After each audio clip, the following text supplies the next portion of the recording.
अंतिम संस्कार के बाद आत्मा के साथ क्या होता है? दोस्तों, गरुड़ पुराण में बताया गया है कि मृत्यु के बाद यमलोक से दो यमदूत आत्मा को सिर्फ 24 घंटों के लिए ही अपने साथ ले जाते हैं। इन 24 घंटों में मृतक के परिजन उसके शरीर का अंतिम संस्कार और अन्य कर्म करते हैं, तो वहीं दूसरी तरफ यमलोक में इस दौरान आत्मा को उसके जीवन भर किए गए कर्मों को दिखाया जाता है। इसके बाद यमदूत आत्मा को वापस उसके घर छोड़ देते हैं। उसके बाद 13 दिनों तक आत्मा अपने परिजनों के बीच ही रहती है और 13वीं बीत जाने के बाद फिर से आत्मा यमलोक के लिए रवाना हो जाती है। इसी बीच आत्मा को 3 अलग अलग मार्ग दिखाए जाते हैं। अब इनमें से किस मार्ग पर आत्मा को भेजा जाएगा, ये उसके जीवन में किए गए कर्मों पर निर्भर करता है, जिनमें से जो पहला है वो है अर्ची मार्ग, जो कि देवलोक की यात्रा का मार्ग है। दूसरा है धूम मार्ग, जिसे पितृलोक का मार्ग बताया गया है, और तीसरा एवं आखिरी मार्ग है उत्पत्ति विनाश मार्ग, यानी नर्क की यात्रा का मार्ग, जिनमें से किसी एक में अपने पाप और पुण्य को निश्चित समय तक भोगने के बाद आत्मा को फिर से नया शरीर मिलता है। आपको बता दें कि मृत्यु के बाद जीवात्मा की यात्रा इतनी आसान नहीं होती, क्योंकि इस मार्ग में आत्मा को कई प्रकार की बाधाओं का सामना करना पड़ता है, जिनमें से सबसे खतरनाक है यमलोक के मार्ग में पड़ने वाली वो वैतरणी नदी, जिसके बारे में कहा जाता है कि पुण्य आत्मा इस नदी को बड़ी ही आसानी से पार कर लेती है, लेकिन पापी आत्मा को इस नदी को पार करने के लिए काफी जटिल यातनाओं को झेलना पड़ता है।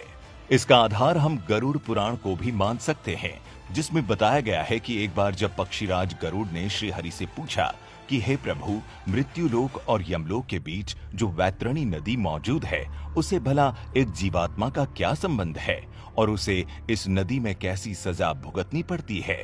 तब उन्हें भगवान श्री हरि ने बताया कि हे गरुड़, जो भी पापी आत्मा इस नदी में प्रवेश करती है, वो रक्त से भरे एक पात्र में घी की तरह खौलाई जाती है।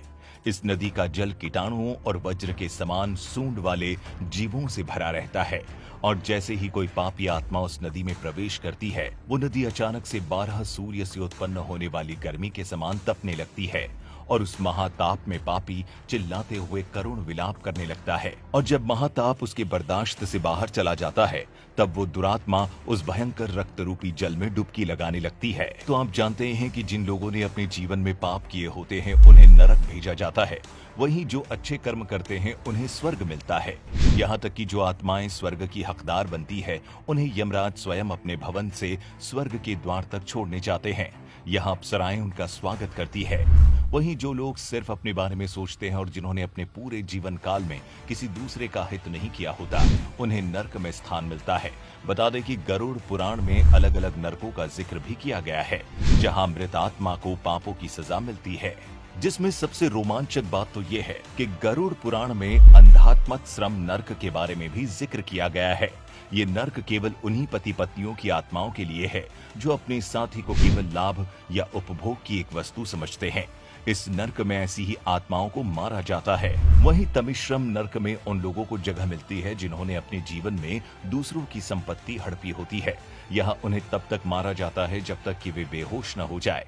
दोबारा होश में आने के बाद फिर से उन्हें इसी तरह लहूलुहान किया जाता है, और ये सिलसिला तब तक चलता है जब तक कि सजा का समय समाप्त न हो जाए। वहीं कुंभी पाकम नामक नर्क में शिकारी लोगों, यानी उन लोगों की आत्माओं को लाया जाता है जो अपने शौक के लिए जानवरों की हत्या की होती है। यहाँ उनके इस कर्म की सजा में उन्हें खौलते हुए तेल में उबाला जाता है। आपको क्या लगता है, आप किस लोक के लोभी बनेंगे?